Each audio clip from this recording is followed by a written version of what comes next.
इष्टदोहं तीर्थास्पदं शिवविरञ्चिनुतं शरण्यं मृत्यार्त्यं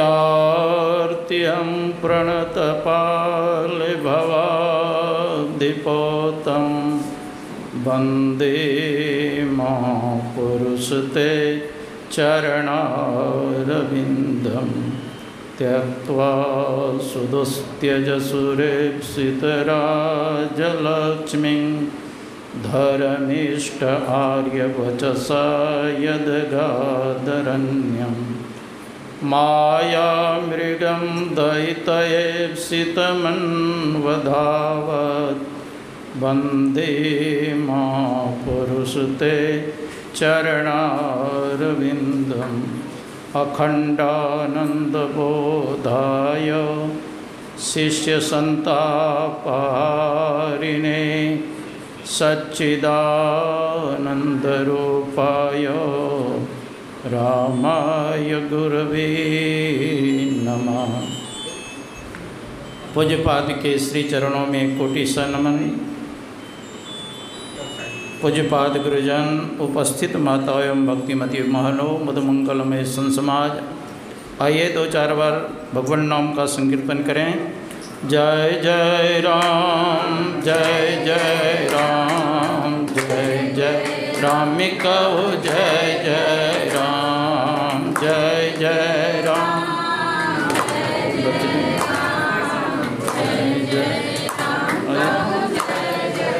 राम जय जय राम, जय जय राम, जय राम कहो जय जय राम, जय जय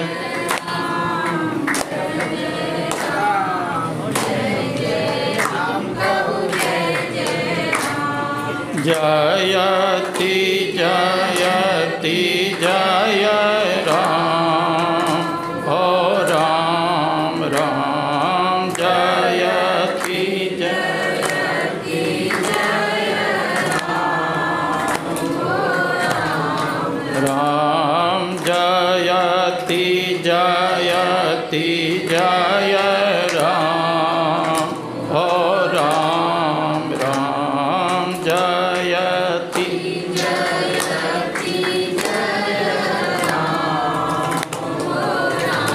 बोलिए प्रेम से श्री सद्गुरु महाराज। गुरु महाराज की असीम कृपा से हम लोग संत मत सत्संग में बैठे हुए हैं।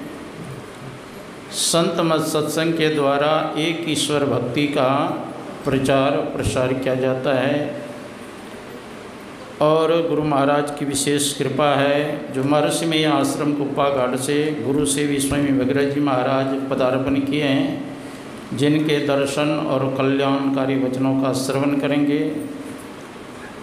और हमारे पूज्यपाद स्वामी छोटेलाल जी महाराज पदार्पण किए, जिनके दर्शन और कल्याणकारी वचनों का श्रवण कर रहे थे और बहुत से संत महात्मा के दर्शन कर रहे हैं। आप लोग बहुत भाग्यशाली हैं। यहाँ का जो सत्संग का कार्यक्रम रखा गया है, आप लोगों को विदित कराया गया है कि गणेश बाबू की पुण्यतिथि पर ये सत्संग का कार्यक्रम रखा गया है, जिनके सुपुत्र भूषण जी और सर्वेश जी है, अपने पिता के पुण्यतिथि के अवसर पर यह सत्संग का कार्यक्रम रखा गया है। अपने संत मत में प्राय करके जब पुण्यतिथि का अवसर होता है तब सत्संग कराते हैं, या घर का उद्घाटन होता है तब सत्संग कराते हैं, या बालक का जन्म होता है तब सत्संग कराते हैं, या सत्संग मंदिर का उद्घाटन होता है तब सत्संग कराते हैं। एक बार पूज्यपाद के साथ गए थे नगुचिया भवानीपुर का, महाराज जी इस घर को बेचना है इसलिए सत्संग अंतिम करा लेते हैं। तो सत्संग मतलब सत्संग शब्द इतना पवित्र शब्द है कि वेद में आया है कि सत्संग तप से जिन्होंने अपने आप को नहीं तपाया उसको ब्रह्म की प्राप्ति नहीं हो सकती। ब्रह्म का साक्षात्कार करना चाहते हैं, ईश्वर का साक्षात्कार करना चाहते हैं, तो सत्संग तप से अपने आप को तपाना पड़ेगा।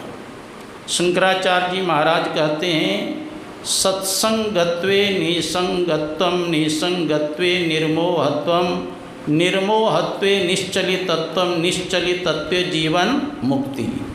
सत्संगत से हो जाता नर विषयों से निसंग, फिर व्यामोहित हो जाता हो सर्वत्र संग, मोह विगत होते ही होता मन निश्चलता युक्त, अनिश्चलता आती ही हो जाता जीवन मुक्त। एक पल भी अगर सत्संग कर ले तो कहते हैं जीव का परम कल्याण हो जाए। तो अभी हम लोग मोक्ष के विषय में श्रवण भी कर रहे थे। तुलसीदास जी महाराज कहते हैं सुनि समुझहि जन मुदित मन, मज्जहि अति अनुराग, लाहै चारि फल अछत तनु, साधु समाज प्रयाग।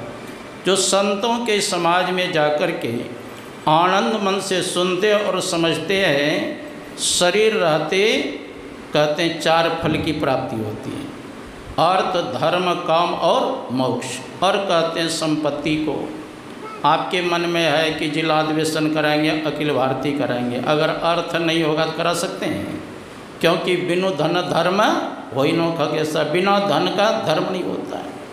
तो कहते हैं पहले अर्थ आएगा फिर आप धर्म करेंगे, और जब धर्म करेंगे तो मनोकामना पूर्ण होगा, इच्छा की प्राप्ति होगी, और अंत में मोक्ष मुक्ति मिल जाएगी, जन्म मरण के चक्र से सदा छूट जाएंगे।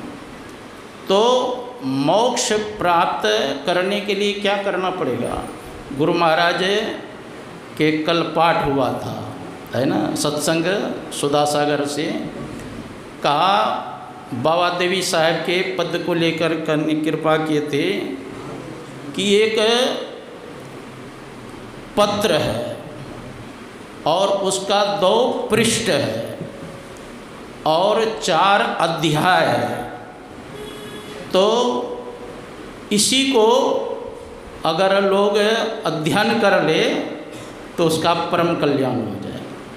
तो ये पूरे विश्व ब्रह्मांड क्या है, एक पृष्ठ है और 2 क्या कहते हैं, 2 क्या, एक पत्र है, हाँ, पिंड ब्रह्मांड एक पत्र है बताया गया, और 2 पृष्ठ बताया गया, स्थूल और सूक्ष्म, और 4 अध्याय बताया गया। 4 अध्याय क्या है? अंधकार, प्रकाश और शब्द और निशब्द। कहते हैं इसका अध्ययन कर ले तो जीव का परम कल्याण हो जाए। और गुरु महाराज कने कृपा किए हैं, एक ईश्वर पर अचल विश्वास, पूर्ण भरोसा, ता अपने अंतर में उनकी प्राप्ति का दृढ़ निश्चय रखना, सद्गुरु की निष्कपट सेवा, सत्संग और दृढ़ ध्यानाभ्यास, इन 5 को मोक्ष का कारण समझना चाहिए। अगर मोक्ष प्राप्त करना चाहते हैं तो ये सब करना पड़ेगा। कैसे हम मोक्ष प्राप्त करेंगे, इसके लिए क्या करना पड़ेगा? तो गुरु महाराज कहते हैं मानस जप, मानस ध्यान, दृष्टि योग और सूरज शब्द योग द्वारा सर्वेश्वर की भक्ति करके अंधकार, प्रकाश और शब्द तीनों पर्दों से पार जाए। मानस जप, मानस ध्यान के द्वारा मन को सिमटाव करते हैं। मन सिमट जाएगा एक रूप में, एक नाम में, तब आप बिंदु ध्यान करेंगे और बिंदु ध्यान के द्वारा आप अंधकार से प्रकाश में जाएंगे, और शब्द साधना करने से आप प्रकाश से शब्द में जाएंगे, शब्द से निशब्द में जाएंगे, और अपने स्वरूप का ज्ञान हो जाएगा और परमात्मा का दर्शन हो जाएगा, आवागमन का चक्र समाप्त। जीव के ऊपर कितने पर्दे हैं? 3 पर्दा। गुरु महाराज कहते हैं घटतम प्रकाश शब्द पट त्रयी पर है छारे, अंधकार, प्रकाश और शब्द ये जीव के ऊपर पड़ा है, और 5 शरीर के अंदर यह जीव है, स्थूल, सूक्ष्म, कारण, महाकारण, कैवल्य, और 14 इंद्रियां से युक्त है यह जीव। 5 ज्ञान इंद्रियाँ, आँख, कान, नाक, जीवा, त्वचा, 5 कर्म इंद्रियाँ, हाथ, पैर, गुदा, लिंग, मुख, और 4 अंतःकरण की इंद्रियाँ, मन, बुद्धि, चित्त, अहंकार। तो जीव 5 शरीर के अंदर है, 14 इंद्रियाँ से युक्त है और 3 पर्दा के अंदर है। और जीव 3 अवस्था में आते जाते हैं। जागृत अवस्था में दोनों नेत्र के बीच में, स्वप्न अवस्था में कंठ में, और सुषुप्ति अवस्था में हृदय में। और यह जीव कहाँ है इस शरीर में? कहते बिंदु मध्य च जीवात्मा सूक्ष्म रूपेण वर्तते। बिंदु के मध्य में यह जीव है। जब तक बिंदु के मध्य से जीव नहीं निकलेंगे, 3 अवस्था को नहीं पार करेंगे, 5 शरीर को जब तक पार नहीं करेंगे, 14 इंद्रियां से जब तक अलग नहीं होंगे और 3 पर्दा को नहीं पार करेंगे, तब तक न तो जीव को अपना ज्ञान होगा और न तो परमात्मा का साक्षात्कार। तो इसको पार करने के लिए क्या करना पड़ेगा? तो गुरु महाराज कहते कर दृष्टि और ध्वनि योग साधन ये हटाना चाहिए। इनके हटे माया हटेगी, अब प्रभु से होंगी एकता। दृष्टियोग साधन करेंगे, अंधकार से प्रकाश में जाएंगे, प्रकाश से शब्द साधना करेंगे, प्रकाश से शब्द से में जाएंगे, शब्द से निशब्द जाएंगे, अपने स्वरूप का ज्ञान हो जाएगा, परमात्मा का दर्शन हो जाएगा, आवागमन का चक्र छूट जाए। इसलिए महापुरुषों ने कहा इबादत है किसी नासाद को बिरसाद कर देना, इबादत है किसी बर्बाद को आबाद कर देना। यही सीखा है हमने मुर्शद के कदम छूकर, खुदा से हो अगर मिलना पता खुद का लगा लेना। जब तक अपना पता नहीं चलेगा तब तक खुदा परमात्मा का पता नहीं चलेगा। अपना पता लगाना चाहिए कि मैं कौन हूँ। कस्तम कोहम कुतः आयातः को में जननी को में तातः। कस्तम तुम कौन हो? तुम शरीर नहीं हो, शरीर में रहने वाले शरीरी चेतन आत्मा हो। कस्तम कोहम मैं कौन हूँ, कहाँ से आया हूँ, पता लगाना चाहिए। वेद के 4 महावाक्य है। तत्त्वमसि, तत्त्वम असि, तत्व न वह, त्वम न तुम, असीम न वो, तुम वही हो जो परमात्मा है। अयम आत्मा ब्रह्म हुआ, यह आत्मा ही ब्रह्म है। प्रज्ञानम ब्रह्म, यह आत्मा ही ज्ञान स्वरूप है।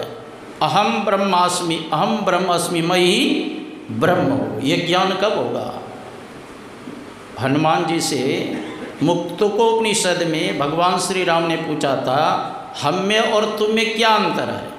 तो हनुमान जी ने कहा था देह दृष्ट्वा तो दासोहम, जीव दृष्ट्वा तो दंशकः, वस्तु तस्तु तदेवाइति में निश्चितम मता।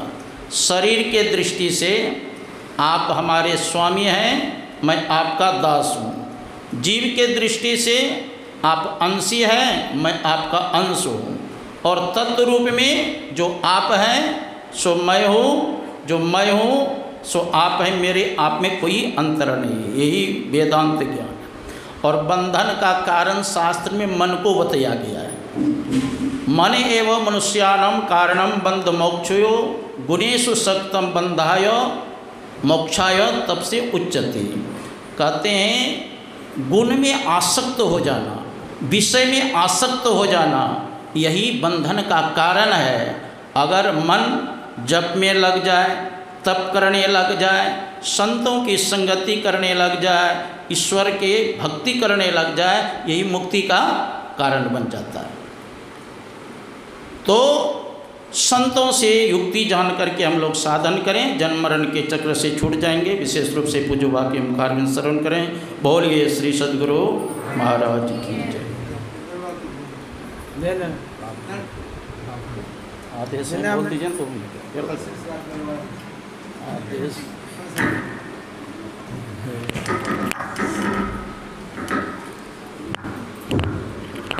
जयति जयति श्री सद्गुरु, जोड़े पान युग पद धरो, चूकस रक्षा कीजिए, बार बार विनती करो। धन्य धन्य सतगुरु सुखदा, महिमा